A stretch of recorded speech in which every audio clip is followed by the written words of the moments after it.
Assalamualaikum warahmatullahi wabarakatuh. Selamat siang kepada Ibu Raden Eriska selaku dosen pengampu saya. Saya mau mempresentasikan tentang hukum internasional sengketa Laut Cina Selatan atau disingkat dengan LCS.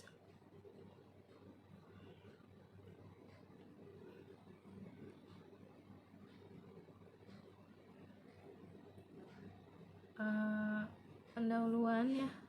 Latar belakang Laut Cina Selatan atau disingkat LCS merupakan satu perairan strategis yang paling diperebutkan oleh Cina dan sejumlah negara di ASEAN. Berikut sejarah konflik Laut Cina Selatan. Laut Cina Selatan dipandang sebagai perairan dengan sumber daya alam dan hasil laut yang melimpah. Nilai komoditas perairan ini disebut bisa mencapai triliunan dolar. Hal ini tersebutlah yang kerap memicu sengketa panas terhadap LCS oleh negara-negara kawasan. Laut Cina Selatan terdiri atas gugusan kepulauan yang sebagian besar merupakan pulau-pulau kecil tak berpenghuni. Setidaknya terdapat 6 negara yang memperebutkan Laut Cina Selatan, yakni Cina, Filipina, Taiwan, Brunei Darussalam, Malaysia, dan Vietnam.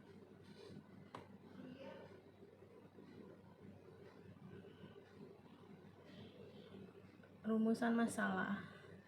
Yang pertama itu LCS dapat menjadi perang terbuka bagi negara-negara yang bersengketa karena kecenderungan pihak-pihak yang terlibat menggunakan kekuatan militer dalam menguatkan klaim di kawasan LCS. Yang kedua, tidak adanya lembaga yang kredibel dalam menyelesaikan permasalahan yang ada. Lalu ke pembahasan sejarah Laut Cina Selatan.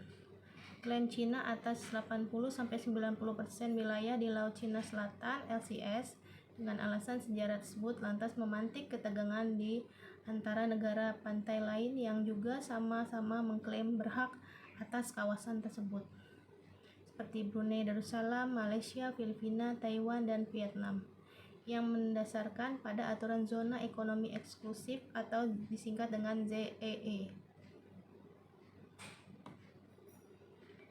Sengketa atau konflik Laut Cina Selatan tidak bisa dilepaskan dengan klaim sepihak. Bermula ketika Cina pada 1947 memproduksi peta LCS dengan 9 garis putus-putus dan menyatakan bahwa wilayah yang masuk dalam lingkaran garis tersebut termasuk Kepulauan Spratly dan Paracel sebagai wilayah teritorinya.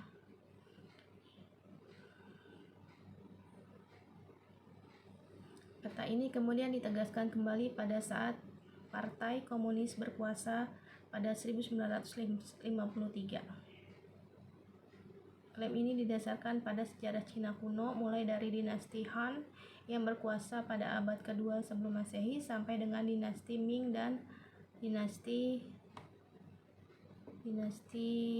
Qing abad 13 sebelum Masehi.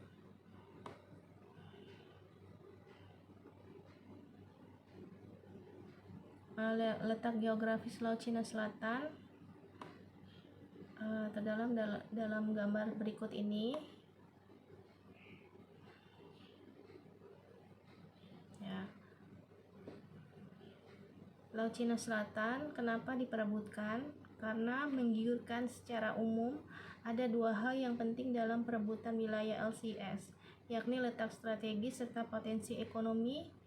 Ditilik dari aspek strategis, perairan tersebut merupakan salah satu pintu gerbang komersial yang krusial bagi beberapa jalur pelayaran dan sebagian besar industri logistik dunia.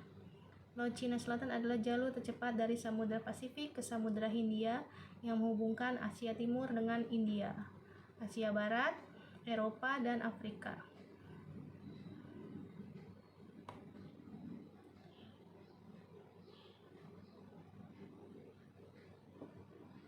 Selanjutnya, dari potensi ekonominya, Laut Cina Selatan ini kaya akan sumber daya hasil laut, meskipun dalam praktiknya cenderung dieksploitasi secara berlebihan. Perairan ini juga dilaporkan memiliki cadangan minyak dan gas yang signifikan. Laut Selatan adalah badan air yang sangat penting secara geopolitik. Laut ini merupakan jalur air tersibuk kedua di dunia. Menurut tonnase kapal kargo tahunan dunia, lebih dari 50% kapal kargo melintas Selat Malaka, Selat Sunda, dan Selat Lombok. Lebih dari 1,6 juta meter kubik, 10 juta barrel minyak mentah per hari melewati Selat Malaka. Meski sering ada laporan pembajakan laut, jumlah insiden lebih sedikit dibandingkan ketika pertengahan abad ke-20. Kesimpulannya, konflik persengketaan teritorial di Laut Cina Selatan atau LCS telah menjadi sebuah pembahasan yang cukup penting dalam konteks keamanan dan pertahanan semua negara. Eskalasi konflik di LCS menjadikan LCS sebagai sebuah flashpoint yang sewaktu-waktu bisa berubah menjadi konflik terbuka. Dinamika konflik LCS telah melahirkan kebijakan-kebijakan dengan tujuan sebagai respon terhadap persepsi, ancaman, dan menjaga stabilitas keamanan negara-negara yang bersengketa ataupun tidak bersengketa.